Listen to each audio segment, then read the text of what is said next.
young patient had a minimally, right here, that was where the little stitch was, a minimally invasive procedure to release the deep transverse intermetatarsal ligament.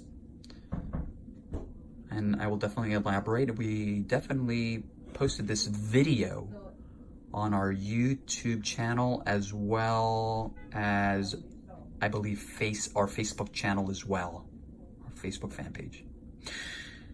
So, before the procedure, the patient, number one, we identified that the patient had an interdigital neuroma.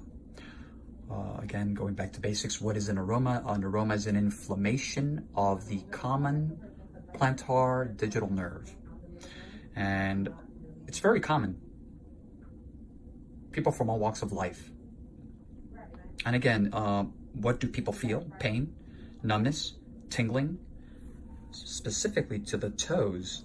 Right? We have one here, one here, one here, one here, and the common plantar digital nerve respectively innervates, right, each toe. So if there's one here, this one goes to toes 2 and 3, then this one 3 and 4, and this one 4 and 5, etc. So historically, we used to remove these neuromas, making an incision from here to basically here, going in there and removing the nerve. And, you know, with time, personally, myself, I really stopped performing these procedures for a lot of reasons. Number one, people did not like the feeling of having that numbness, right? Because it is a sensory nerve, that numbness to the respective toes. In this case, it would have been, you know, 3 and 4 would have been a little numb. Some people did not really like that sensation. So we started doing this little percutaneous procedure just to release that ligament that essentially holds both metatarsals together. Let's go to the whiteboard just so I can just explain this to everyone. Purple, the nerve, metatarsal. This is after the procedure, and I'll explain to everyone. Historically, in this patient's case, the two metatarsals were really, really close to each other, kind of like that. So what we basically did was, there's a very important ligament called the deep transverse intermetatarsal ligament, which is here, the black. So this ligament holds this metatarsal and this metatarsal together. And then obviously you would have the other metatarsal here, and it would be held with, you know, again, with the help of the deep transverse intermetatarsal ligament. So what we basically did was, this is the red, we transected, right? We released it.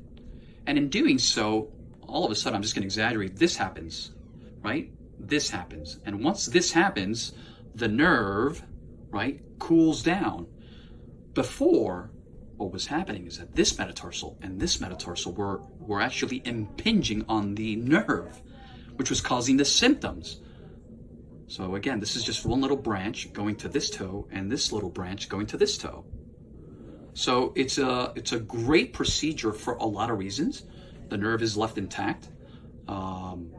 The nerve essentially cools down, and it basically deflates. What do I mean by it deflates? Usually, a neuroma is an engorgement of the nerve. Sometimes we see, you know, and in this particular case, we did have, the nerve was definitely inflamed. But the good news today is that the patient's pain has gone from an 11 out of 10, from an 11 to a 2. So that's great.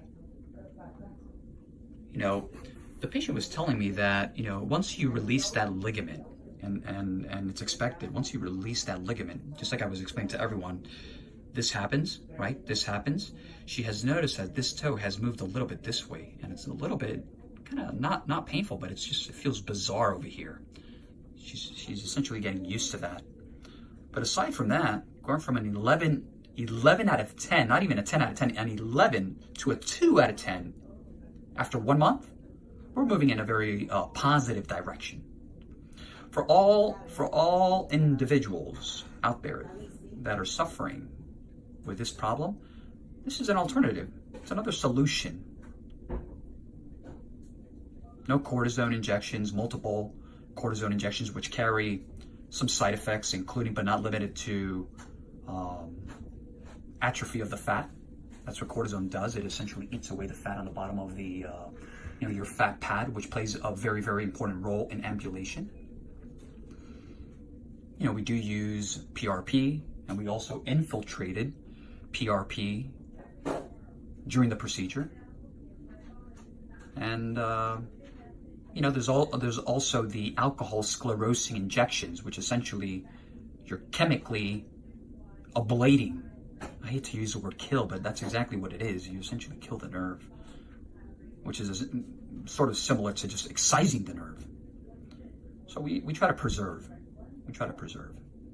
This is a great video for a lot of reasons. I hope, I think a lot of people will be able to relate to this video. As always, www.jospodiatry.com, Instagram, Dr. Tojam, Jospodiatry, Facebook, and last but not least, our YouTube channel.